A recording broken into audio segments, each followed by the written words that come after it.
જ્યાં રિલાયન્સના પ્લાન્ટમાં PBR2 વિભાગમાં આગની ઘટના બની છે। તો ગંભીર આ ઘટના જેમાં 3 કર્મચારીઓના મોતના પણ સમાચાર છે।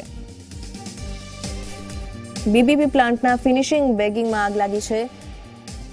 તો વડોદરામાં રિલાયન્સ પ્લાન્ટમાં ભીષણ આગ અને ગંભીર ઘટના કહી શકાય। ધાનેરા ખાતે આવેલા BBP પ્લાન્ટના ફિનિશિંગ બેગિંગમાં આગ લાગી છે અને આગમાં 3 કર્મચારીઓના મોતના સમાચાર છે। વહેલી સવારની આ ઘટના છે। 3:30 આગની આ ઘટના બની હોઈ શકે અને સ્થાનિક ફાયર બ્રિગેડના જવાનોએ આગ પર કાબુ મેળવી લીધો છે।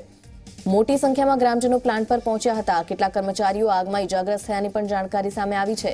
બીજી બાજુ આગ લાગવાનું કારણ હજી અકબંધ છે। ફાયર બ્રિગેડ દ્વારા આગ પર કાબુ તો મેળવી લેવાયો છે, પરંતુ 3 કર્મચારીઓના મોત સાથે કર્મચારીઓમાં ભારે રોષનો માહોલ। વધુ વિગત સાથે તુષાર આપણી સાથે જોડાયા છે। તો તુષાર, જે રીતે રિલાયન્સ પ્લાન્ટમાં આગ લાગવાની ઘટના બની છે, 3 કર્મચારીઓના મોતના પણ સમાચાર છે, કેટલી ગંભીર ઘટના, શું કારણ હતું આગ લાગવાનું?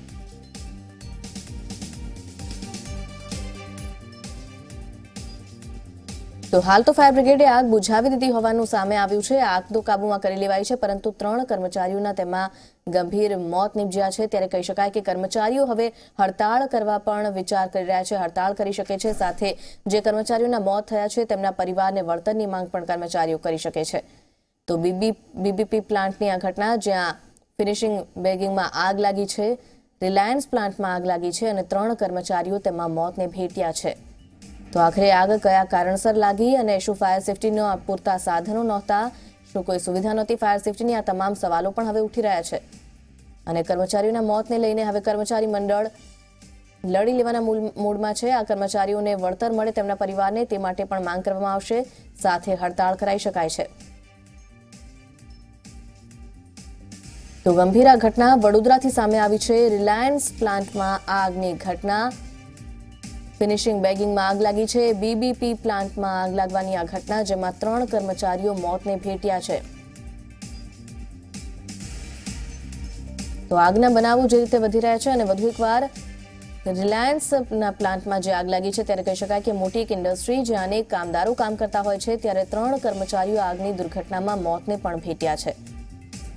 તો કર્મચારીઓમાં ભારે રોષ છે અને આ જે મૃતક કર્મચારીઓ છે તેમના પરિવારજનોને વળતર મળે તેવી પણ માંગ કરાઈ રહી છે। આ સાથે હડતાળની ચીમકી પણ ઉચ્ચારાઈ છે। જો કે હાલ તો શોકનો માહોલ કર્મચારીઓના પરિવારમાં।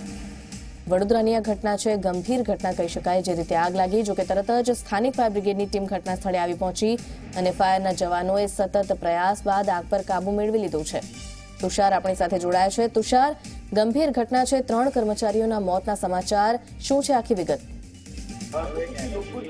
ઘટના સર્જાઈ છે વહેલી સવારે 3:30 વાગ્યા રિલાયન્સ PBR પ્લાન્ટ તેની અંદર આગની ઘટના સર્જાઈ હતી। તેની અંદર કામ કરતા કર્મચારી પૈકી 3 કર્મચારીઓના મોત થયા છે।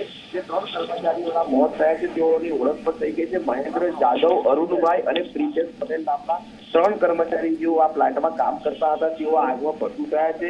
હાલ સયાજી હોસ્પિટલ જે છે વડોદરાની તે હોસ્પિટલની અંદર આ ત્રણેય જે મૃતકો છે તેના મૃતદેહને લાવવામાં આવ્યા છે અને પોસ્ટમોર્ટમની જે વિધિ છે તે શરૂ કરવામાં આવી છે। પરંતુ જે રીતે રિલાયન્સ જેવી કંપની જેની અંદર અત્યંત આધુનિક ફાયર સેફટીના સાધનો હોવા છતાં આ ઘટના સર્જાઈ છે, તેને લઈને ક્યાંક ને ક્યાંક કર્મચારીઓની અંદર એક ડર બેસતો ચોક્કસથી કહી શકાય કે ફાયર સેફટીને લઈને રિલાયન્સ પહેલેથી ખૂબ સાવધ રહેલું હોય છે અને ખરેખર જે રીતે કર્મચારીઓના હિતમાં કામ કરવાનું થતું હોય છે, ત્યારે આ કંપની દ્વારા ચોક્કસ નીતિ નિયમોનું પાલન પણ થતું હોય છે। પરંતુ વહેલી મળસ કે જે આ ઘટના સર્જાઈ તેને કારણે કર્મચારીઓની અંદર એક જાતનો રોષ પણ જોવા મળી રહ્યો છે। નુપુર જી, અને કર્મચારીઓના પરિવારને વળતર અંગે પણ માંગ કરાઈ છે, હડતાળને લઈને પણ ચીમકી ઉચ્ચારાઈ છે, તે વિશે પણ જણાવશો? ચોક્કસથી જે રીતે આ ઘટના સર્જાઈ છે, ઘટના સર્જાયા બાદ ક્યાંક ને ક્યાંક પહેલા તો જે વખતે આ અફરાતફરીનો માહોલ થયો હતો અને આગ લાગી તે વખતે જો ઘટનાની વાત કરીએ તો તે સમયે તો પ્લાન્ટની અંદર કામ કરતા કર્મચારીઓના જે પરિજનો છે તેઓ પ્લાન્ટની બહાર આવી ચૂક્યા હતા, પરંતુ આગની અંદર કોનું મોત થયું છે તેને લઈને પણ ઘણી શંકા કુશંકાઓ સેવાઈ હતી। ત્યારબાદ જયારે પરિવારજનોને ખબર પડી ત્યારે જે કર્મચારીના પરિવાર જી, આભાર આપનો માહિતી માટે। તો જે રીતે ગંભીર આગની ઘટના બની છે, રિલાયન્સ પ્લાન્ટમાં આગ લાગી છે, ત્યારે સવાલ એ છે કે ફાયર સેફટીના પણ પૂરતા સાધનો હોય છે અને રિલાયન્સ ઇન્ડસ્ટ્રી જેના દ્વારા હંમેશા નિયમોનું પાલન થતું હોય છે, તેમ છતાં આગ લાગી છે, 3 કર્મચારીઓ મોતને ભેટ્યા છે। ત્યારે આગળ શું કાર્યવાહી થાય છે તે પણ જોવું રહેશે। જો કે હાલ તો કર્મચારીઓમાં રોષ છે। તો મૃતકના પરિવારોને યોગ્ય વળતર મળે તેવી માંગ છે। આ સાથે હડતાળ પણ કરી શકે છે કર્મચારીઓ। તો ગંભીર આ ઘટના જ્યારે સામે આવી છે ત્યારે આગળ પણ હવે કાર્યવાહી થશે અને કારણ શું છે આગ લાગવાનું તે પણ તપાસનો વિષય।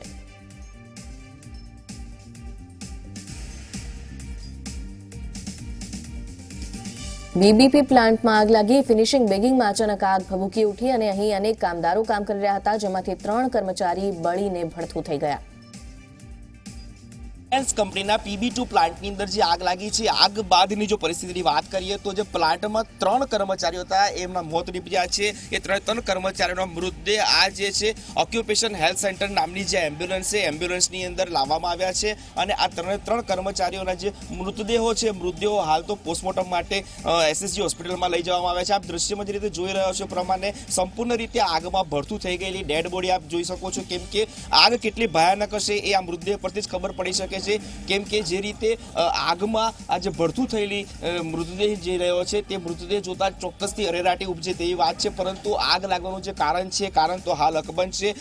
અલબત્ત જે મૃતદેહો લઈને રિલાયન્સ કંપનીના કર્મચારીઓ અહીંયા આવ્યા હતા તેઓએ આ બાબતે બોલવાની ના પાડી છે અને તેઓ આ વિષય ઉપર કંઈ પણ બોલવા તૈયાર નથી, પરંતુ જે રીતે આગ લાગી છે તેને લઈને કર્મચારીઓમાં એક જાતનો ડર પણ વ્યાપી ગયો છે। અલબત્ત વહેલી સવારે 3:30 વાગે લાગેલી આગની અંદર 3 વ્યક્તિઓના મોત થયા છે, 3 કર્મચારીઓના મોત થયા છે, ત્યારે તેના પરિવારજનો દ્વારા રિલાયન્સ કંપની પાસે વળતરની પણ માંગ કરવામાં આવી રહી છે। મહત્વની વાત એ પણ રહી છે કે રિલાયન્સ જેવી કંપની કે જે ફાયર સેફટીને લઈને ખૂબ જ જાગૃત હોય છે, ત્યારે આવી આગની ઘટના બનતી હોય છે ત્યારે ચોક્કસથી કહી શકાય કે તેની અંદર કામ કરતા કર્મચારીઓની અંદર કરેરાટી પણ ફેલાઈ જવા પામી છે, પરંતુ આગ લાગવાની જે ઘટના બની છે તેની પાછળ શું કારણ હોઈ શકે તેને લઈને પણ હવે અનેક તર્ક વિતર્ક થઈ રહ્યા છે।